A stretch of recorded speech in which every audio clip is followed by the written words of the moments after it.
Good morning, students. Let's start exercise 14.3 of chapter factorization. Question number 1 is carry out the following divisions. हमारे पास कुछ terms given हैं, उनको हमने divide करना है. दो मेथड बता देती हूँ आपको, जो इजी लगे आप कर सकते हैं. First part is 28x raised to power 4 divided by 56x. इसका मतलब है 28x raised to power 4 divided by 56x. पहले आप जो न्यूमेरिकल फैक्टर है उसको कट कर लीजिए. 28 1 जार, 28 2 जार 56. और यहाँ पर x है, ये भी x है. इट मीन्स बेस सेम है, पार्ट्स अलग हैं और डिवाइड हो रहा है. जब बेस सेम हो और डिवाइड हो रहा हो तो पार्ट्स क्या हो जाती हैं, सब्ट्रैक्ट हो जाती हैं. तो इट मीन्स हमें क्या करना होगा, x raise to power 4 minus 1. और यहां पर क्या आ रहा है, 1/2 तो आ ही रहा है. अब x raise to power 4 minus 1 means x raise to power 3/2 कह सकते हो, क्योंकि 1 को लिखने की जरूरत नहीं है. 1 को इससे मल्टीप्लाई करेंगे तो x रेज टू पावर 3 ही आएगा. ये तो हुआ एक मेथड. और इससे भी इजी और सिंपल मेथड है, वो आप देखिए. इसको आप प्राइम फैक्टराइजेशन से आप देख लो. 28 को हम क्या कह सकते हैं और 56 को क्या कह सकते हैं, और फिर उसको कैंसिल कर लेंगे. देखिए कैसे.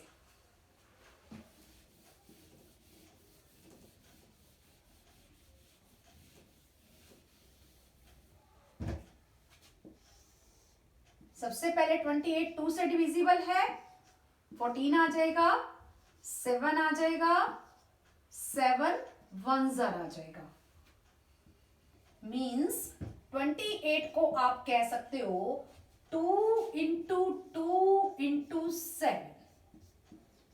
और x रेज टू पावर 4 को कह सकते हो x into x into x into x. Means 4 times x लिख दिया आपने. अब 56 को क्या कह सकते हैं, 2 2 jar 2 8 jar, 2 1 jar 2 4 jar 8, 2 7 jar 14, 7 1 jar. Means 56 को आप कह सकते हैं 2 इंटू 2 इंटू 2 इंटू 7. और x है तो मल्टीप्लाई x. प्राइम फैक्टराइजेशन से हमने सारे फैक्टर्स लिख दिए. उसके बाद वेरिएबल में पार्ट्स के अकॉर्डिंग फैक्टर्स लिख लेंगे. इसके बाद हमें क्या करना है, जो भी कटता है उसको काट दीजिए. 2 1 जार 2 1 जार 7 1 जार. और एक x से एक x कट जाएगा. अब देखो क्या बचा, 1 है, x x x 3 टाइम्स है. It means x raise to power 3. वैसे भी बेस सेम है, बेस सेम होने की वजह से पार्ट्स ऐड हो जाएंगी. 1 + 1 + 1 3 हो जाएगा, क्योंकि जिसकी पार नहीं होती उसकी पार 1 होती है. और इसी तरह से नीचे देखो क्या बचा है, ये भी 1 है, ये भी 1 है, ये भी 1 है. मीन्स 2 ही बचा. x³ divided by 2. Required answer is x³ divided by 2. इसमें कोई चांस नहीं हो कि आपकी मिस्टेक होगी, बिल्कुल ठीक रहेगा. इस तरह से आप कर सकते हैं. सभी पार्ट्स आप अपने आप करेंगे और फिर यहां से आप टैली कर लेंगे. Second part is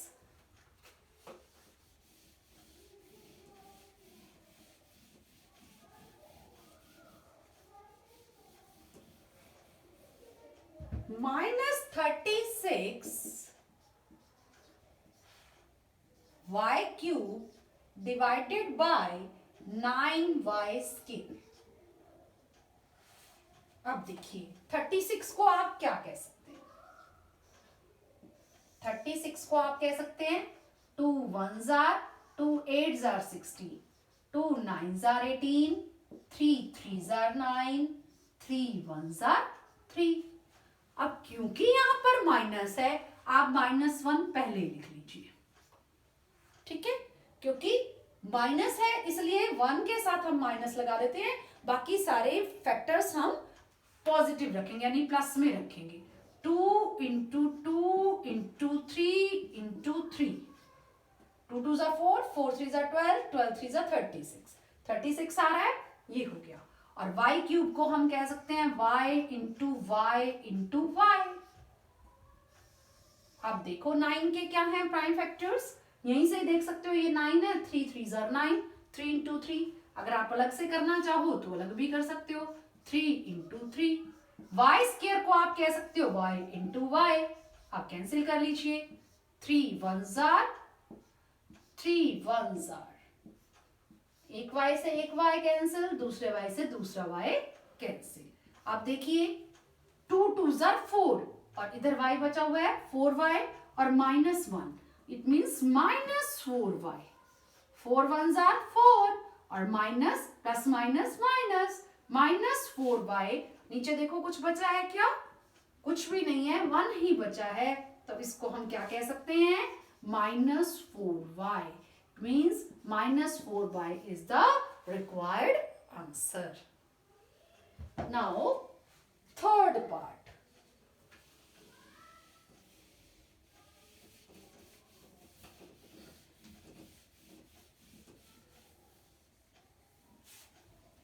third part में देखिए क्या है, 66 p q square r cube divided bye 11 q r square.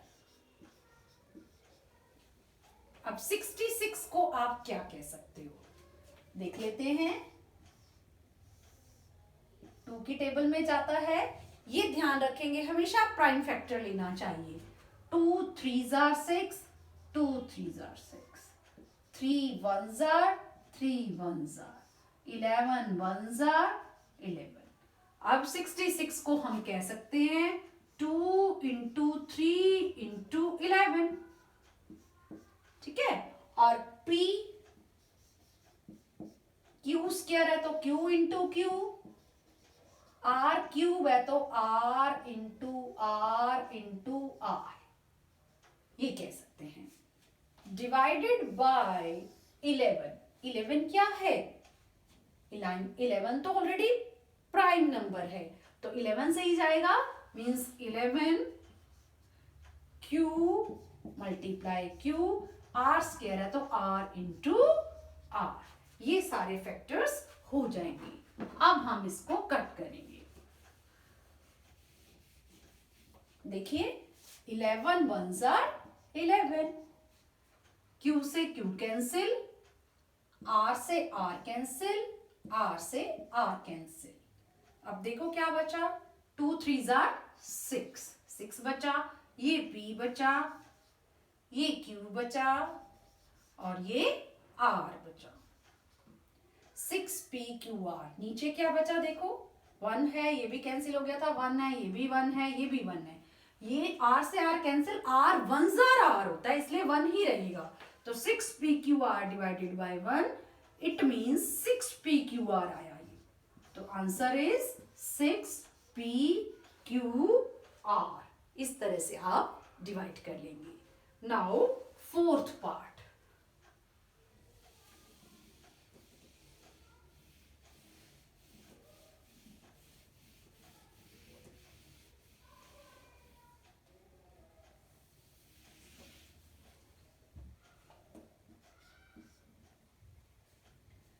Thirty four x cube y cube z cube divided by 51 x y square z cube.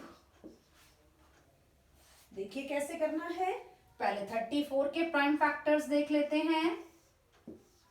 2 1 ज़ार 2 7 ज़ार 14। अब 17 किसी भी table में नहीं जाता, प्राइम नंबर ही है तो 17 से जाता है, 17 1 ज़ार, इट मींस 34 को लिख सकते हैं 2 इंटू 17 और x क्यूब को हम लिखेंगे x इंटू x और y क्यूब को हम लिखेंगे y इंटू y और z क्यूब को हम लिखेंगे z इंटू z। अब देखिए 51 को हम क्या कह सकते हैं, 51 को हम कह सकते हैं, देखिए सबसे पहले ये जाता है 3 के टेबल में, 2 में तो जाता नहीं क्योंकि लास्ट 1 है, लास्ट डिजिट 1 है तो 2 से नहीं डिविजिबल, तो 3 1s are 3 7s are 21, 17 1s are, it means इसको हम कह सकते हैं 3 इंटू 17, 51 को ऐसा कह सकते हैं। और x y square z cube को क्या लिखेंगे, मल्टीप्लाई एक्स, वाई स्क्र है तो y into y, z cube है तो जेड इंटू जेड। इस तरह से लिखने के बाद जो जो कट होता है उसको कट कर लेंगे।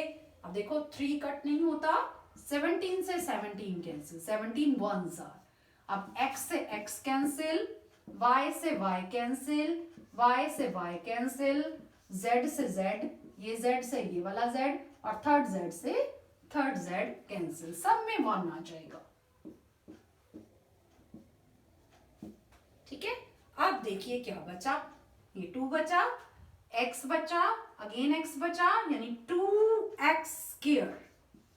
y में देखो y एक ही बचा, y आ जाएगा, z सारे कैंसिल हो गए हैं। नीचे देखते हैं 3 बचा, x भी नहीं बचा, y भी नहीं बचा, z भी नहीं बचा, it means 2/3 x square y या 2x स्क्वायर y/3 ऐसा कहा जा सकता है। तो answer is 2x square y/3, ये आंसर है। नाउ फिफ्थ पार्ट,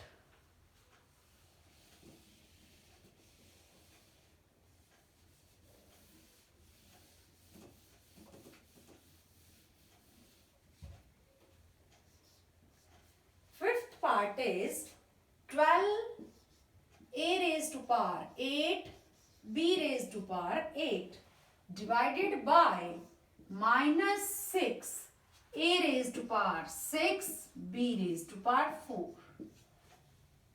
अब देखो पहले हम 12 को क्या कह सकते हैं, 2 6s are 12, 2 3s are 6, 3 1s are 3, इसको हम कह सकते हैं 2 into 2 into 3, 2 2s are 4, 4 3s are 12, 12 कह सकते हैं। अब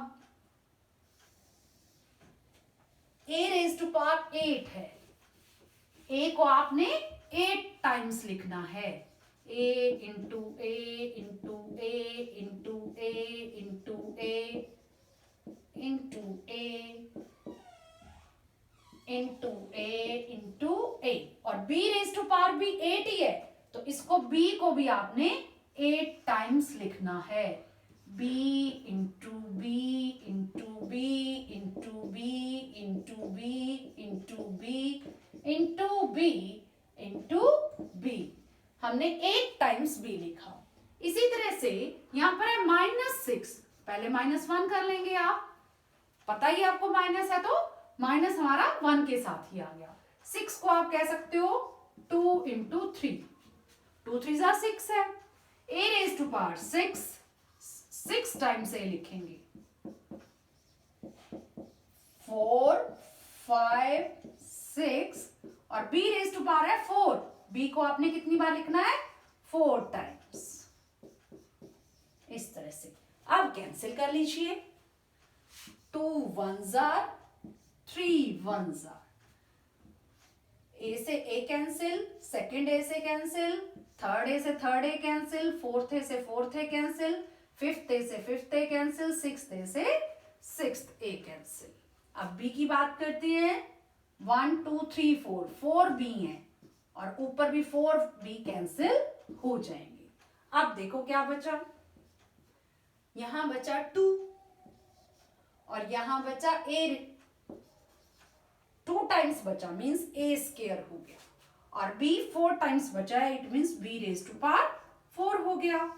नीचे सारे a कैंसिल, b भी कैंसिल हो गए हैं, -1 है, 1 होता तो हम छोड़ सकते थे, बचा क्या है -1, तो हमारा आंसर क्या हो जाएगा, क्योंकि 1 2s are 2 और plus minus minus, -2 a square b raise to power 4, answer is -2 a square b raised to power 4। Fifth part के साथ ही हमारा क्वेश्चन नंबर 1 कंप्लीट हो गया है। तो रिमेनिंग क्वेश्चंस के साथ नेक्स्ट वीडियो में मिलते हैं। कोई भी प्रॉब्लम आए तो आप कमेंट करके पूछ सकते हैं। Thank you.